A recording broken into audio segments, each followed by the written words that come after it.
Good morning, everybody. I went outside, of course, to run. Um, you know that I took a liking to my bicycle and I really wanted to ride a bike in the morning.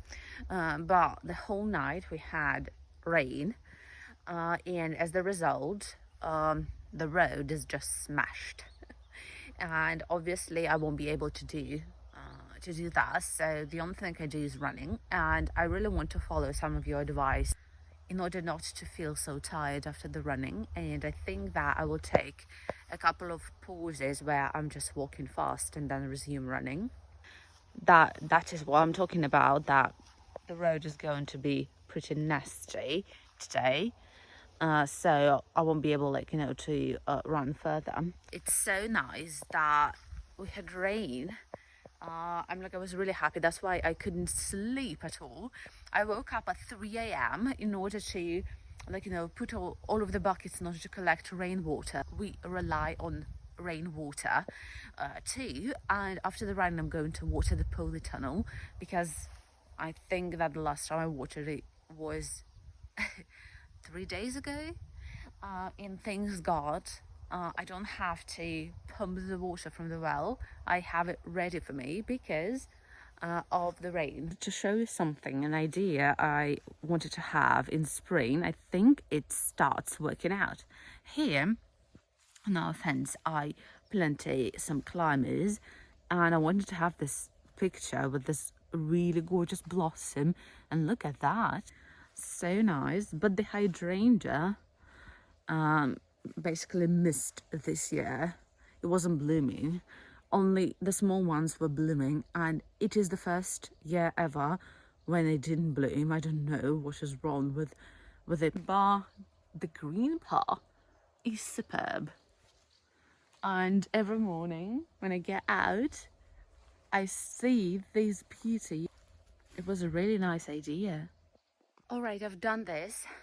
Today was a lot easier. So maybe it's because I took a couple of days of pause, and instead of running, I was riding a bike. I think that's the reason why. And to be honest with you, again, I ran 10 minutes non-stop. I only took a small pause of 10 seconds to catch my breath, and that's it. So it was okay this time. But also I changed the pace of running. I think I ran a bit slower and I wasn't aiming at running fast.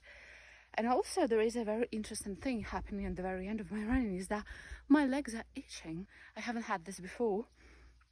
I was running when I started running, and right now when I'm just standing here, they're itching. But still, I'm not a fan of that. I will definitely take a bike next time if the road allows me to do that.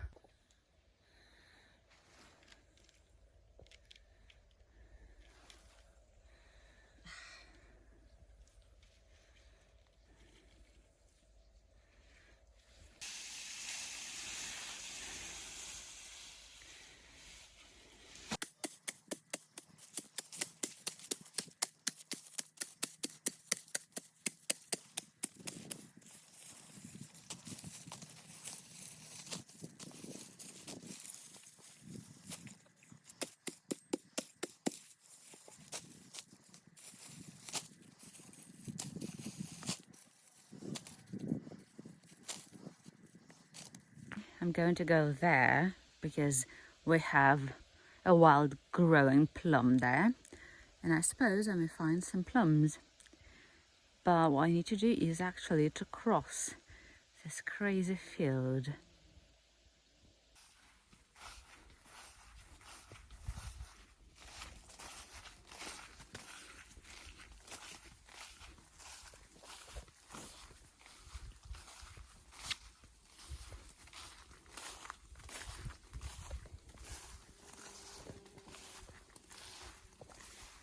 It used to be our plot, we were growing potatoes here.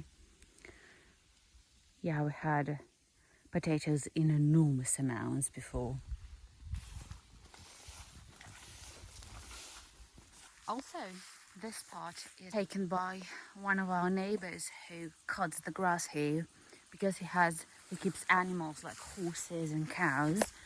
So we gave this territory to him.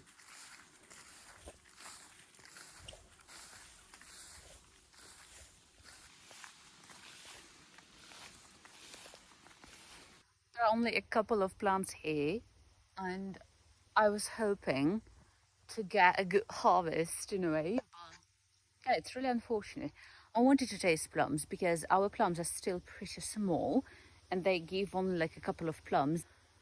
I never had any harvest of plums in order, like, to eat them and to satisfy the cravings. And yeah, I mean, like, it's so sad. But in any case, it's a wild plum. It doesn't like have an abundance of plums, but only a couple of them. And I don't want, like, to bother and try to take them because they're so high on the tree. Yeah, but we used to have lots of plums here until the trees started growing. Since it was our land before our plot too, and we had a fence. Right now we don't have any fence here. We had some plums. We collected plums. I still remember that from my childhood. I even remember the spots where those plums were growing. Right now I look at that and I don't see any plums at all. So they just disappeared. And the one is standing and it doesn't like give any harvest at all. That's why I'm growing. I'm trying to grow plums, and I even grafted one. You know about that. By the way, yeah, I think I'm going to show this grafted plum to you. And it was a very lucky thing that happened to this plum, since that was my first try of grafting. And after that, I realized that for me, it's not so hard to graft trees. Isn't it beautiful? It started getting the tint. Oh my god, yeah, that's really lovely. When you take a closer look, you see how beautiful everything is. But my favorite hydrangea so far, even though it's really small, I mean, like, obviously I love the old one that I planted, I think 3 or 4 years ago. But that is the most beautiful hydrangea ever. Look at the color. I hope that you can see the color. It's like a masterpiece, and I'm so happy that it is growing, but it's still like really pretty small. The stalks started singing. And here we have so many bumblebees. It's insanity. I hope you can see them. They start being really active when it's sunny and hot outside. It's like totally, whoa, a butterfly. It's like a totally separate life. Yeah, and it's really lovely, isn't it? Maybe that is also the reason why we had so many watermelons, because our watermelon bed is next to the flower bed. So I suppose that every now and then some of the bumblebees were, like, visiting this too. But as you can see, they're drying out. The only watermelons are left there. There we have a couple of them, and they're also like going to be pretty heavy. They're hidden in the grass at the moment. The small one here, and the one here, which appeared pretty recently, and I was so shocked by its size. I never realized that a small one could appear so late in summer. It is actually pretty sad, but I got so tired of them, like, climbing on the polytunnel and being everywhere, because, like, I couldn't even walk here. That's how they grew, like, occupied land. So yeah, such a lovely picture. Heleniums are gorgeous at this time of the year. I'm waiting for these red ones to actually be a little bit higher. Of course, I planted them on this year, but these ones are really higher than me. That's why, like, every year, I always take photos with them. These are one of my favorite ones. Like, hydrangeas and heleniums are the best so far for me. here it is. That is a grafted plum. It's still pretty small. And we have a couple of them to taste. They start getting their tint. And that is the first plums that appeared on this plum after 3 years since I grafted it. And it's growing, and the grafting part was here, and like it's pretty visible. Also here, closer to the end of summer and the beginning of autumn, it's going to be pretty beautiful. Well, it starts getting really nice, but look at how many flowers there will be soon here.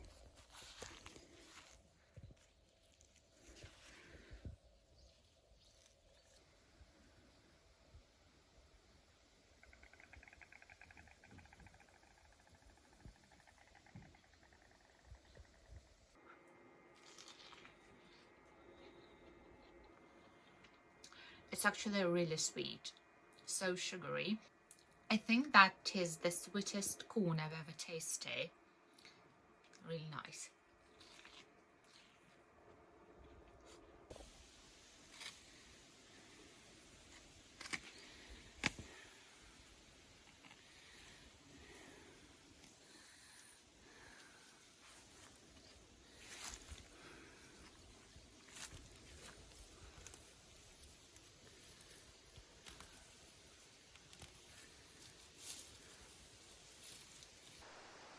What you can see is actually my preparation to harvest potatoes. I'm not going to harvest it right now. The only thing that I'm doing is actually doing the weeding, and also I removed the tops of potatoes, and still is going to be left in the soil. As you can see, I started doing that, so I need to finish it till the very end. But there is one thing that I'm not going to do, is actually I'm not going to remove this potato. But that is a new variety I bought this year, and it's still green and it continues growing. Moreover, it is still blooming. And we tried a couple of bushes, and you know what? That's the biggest potatoes I've ever had in my life. Right now I'm so excited about that, but that is the potato of late crop. In any case, we also have the potato of late crop there, and unfortunately, as you can see, there is no greenery left. But this variety is going to be left, I don't know, probably even till September. I'm not sure. I'm not going to touch it. There are some signs of blight, but from what I can see, this variety is pretty resistant to blight. And there are only like some spots on leaves and nothing more. Like, it doesn't spread so quickly. And right now I'm going to remove this part, and actually the top of the potato, the tops, they are pretty high this year, so I suppose the harvest is going to be great. As for the date of the harvest that I'm going to pick, I think it's going to be the 18th of August, and I'm really excited about this. So if you are interested in what I'm going to get in the end, wait for the video. I think it's going to be maybe on the 20th of August, which I will dedicate entirely to potatoes, to different varieties, to harvest, and to the reveal of the sizes and of the total weight from such, I would say, a small plot, because it's not really huge. And it was really easy to take care of it and to look after that. I was kind of like collecting all of the Colorado beetles on the plants just by hand, not using any insecticides or anything, just taking a bottle and collecting them, and that's it. And as you can see, the potatoes are still alive. There is no damage, though we struggle a lot with the Colorado beetle. And I'm actually excited to start this new process, but it also means that autumn is pretty close.